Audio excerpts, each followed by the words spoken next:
that he will use that small minority to reaching every nation on this earth. And I want to leave you with a simple illustration, and I will close and we will open up for question and answer. I am from Buffalo, New York.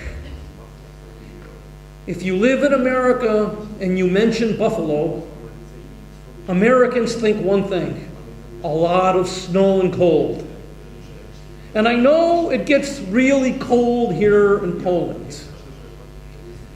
Growing up, I was a member of the Boy Scouts of America. Are there Boy Scouts here in Poland? And we learned many things. We learned, first of all, how to make a fire if we were camping. There are laws that govern the universe. There are laws that also govern the spiritual domain. If I wanted to start a fire, how would I do it? If I had a log and a box of matches, and I asked Peter to come up and help me to light a fire, and I asked him to hold a log, and I strike a match, and I put it under the log, will that log ever catch fire? That log is not going to catch fire. What do I need to do? I have got to start with something smaller, don't I? I've got to start with small pieces of wood. Maybe dried leaves too, something that's going to catch fire really quick. And then when you get something, a fire hot enough, now you're ready to put on your heavy logs. And this is how I view reaching the Jewish people.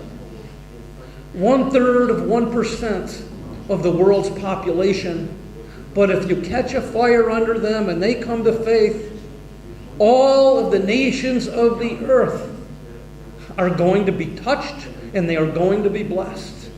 Remember, the promise to Abraham was to be a blessing to all the families of the earth.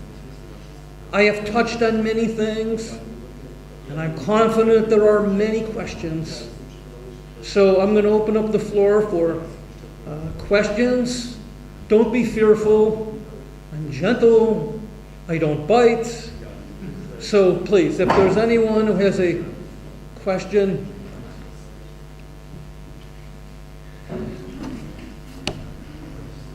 Maybe I will start with the first question. Yes. So you can well understand this. You are like, as the president of this union, like the Pope for us. The Pope is for the Catholics. You are the first between the Jewish believers in Jesus. That's true? No, it's very different. Yeah, but you told that it is hundred of this congregation.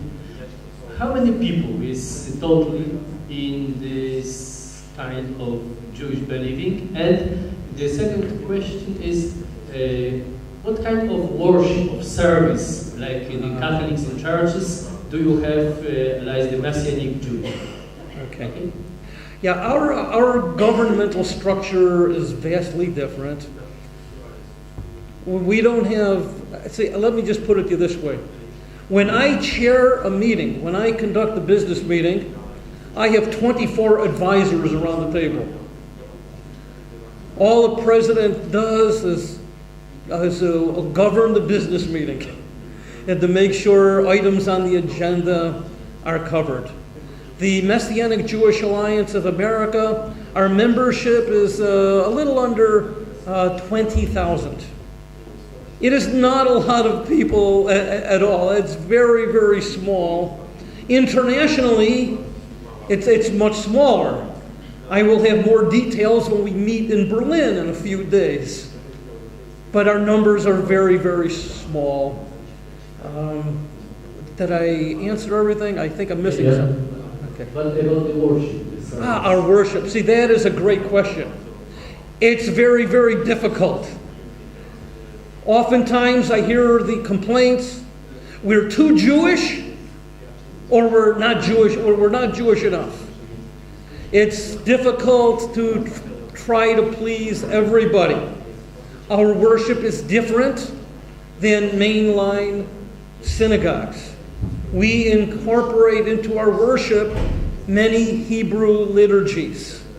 But we also have a time where we sing. And many of our songs are songs that we take from the Psalms. Other songs that we use are songs that some of our people have written, or other people within the Messianic Jewish movement. So we have a time of open praise and worship combined with Hebraic worship.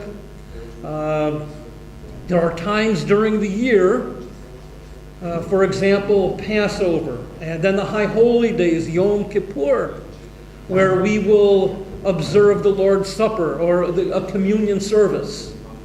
See, in the Jewish world, the observance of communion is much different. Communion means one thing to the Catholic world. In the Jewish world, we call it Kiddush. Kiddush means sanctification, and every Friday evening, to welcome in the Sabbath, it is done by the breaking of the bread and the cup of wine. Jesus used these elements because they are elements reminiscent of covenants.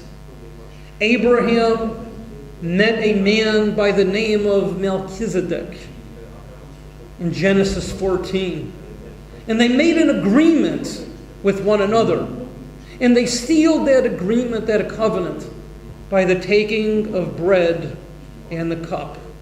It's long been a standing reminder of covenants that God has made. And so Jesus incorporated these very same elements. So this becomes a part of our worship. But for the most part, our services take on a very strong Hebraic Jewish flavor. Whatever we do in Hebrew, we have English translation. Thank you.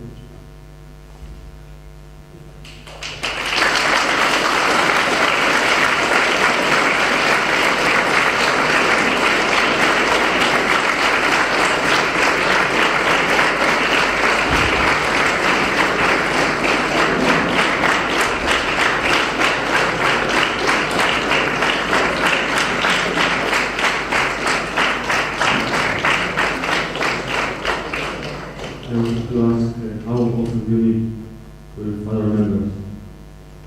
How often do you meet? Oh, okay. How often do we meet? We have services on Saturday morning. We have a time of congregational prayer on Tuesday night. We have Bible studies that meet on Wednesday evenings. And we encourage our people to be home to welcome in the Sabbath on Friday evening. We encourage our people to be home observing the Sabbath, not so much for it is a wonderful way to introduce new people to Messianic Jewish faith. To meet in somebody's home is not as intimidating or fearful than meeting at our house of worship. This gives us a wonderful opportunity for other people to see who we are, what we believe, what we are all about. There's something special about gathering around another individual's table. There is a bonding and a friendship that takes place. And this is how the early church, if you will, grew. When you read in the book of Acts, all of these believers, these followers of Jesus, they broke bread together and went from house to house. So that's what we do. That is our week. And Sunday for me, it's a day of rest.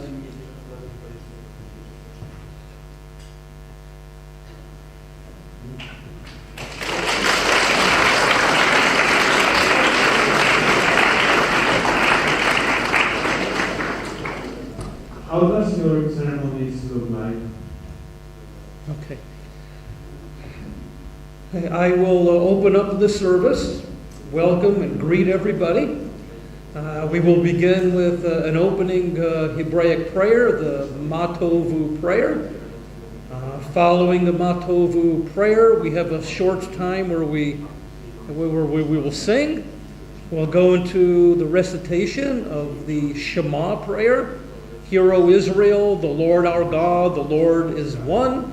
Taken from Deuteronomy chapter 6, verses 4 through 9. Other Hebraic liturgies. A song service. I will give my message. Then we will maybe have another liturgical piece, and we will close our service. Our service usually lasts about an hour and a half.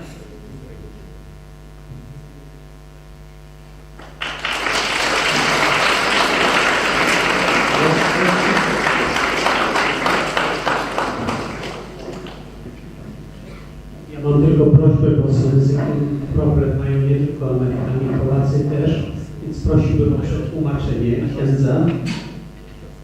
A pytanie jest następujące. Na rynku polskim ukazał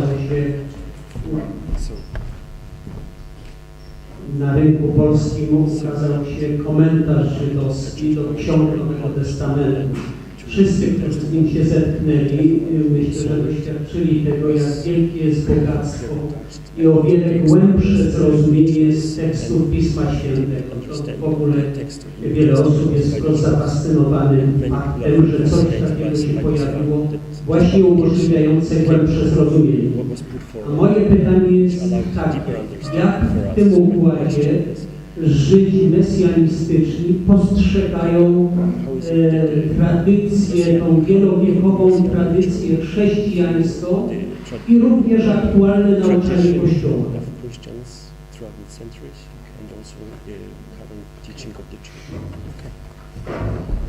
Very good question, and thank you.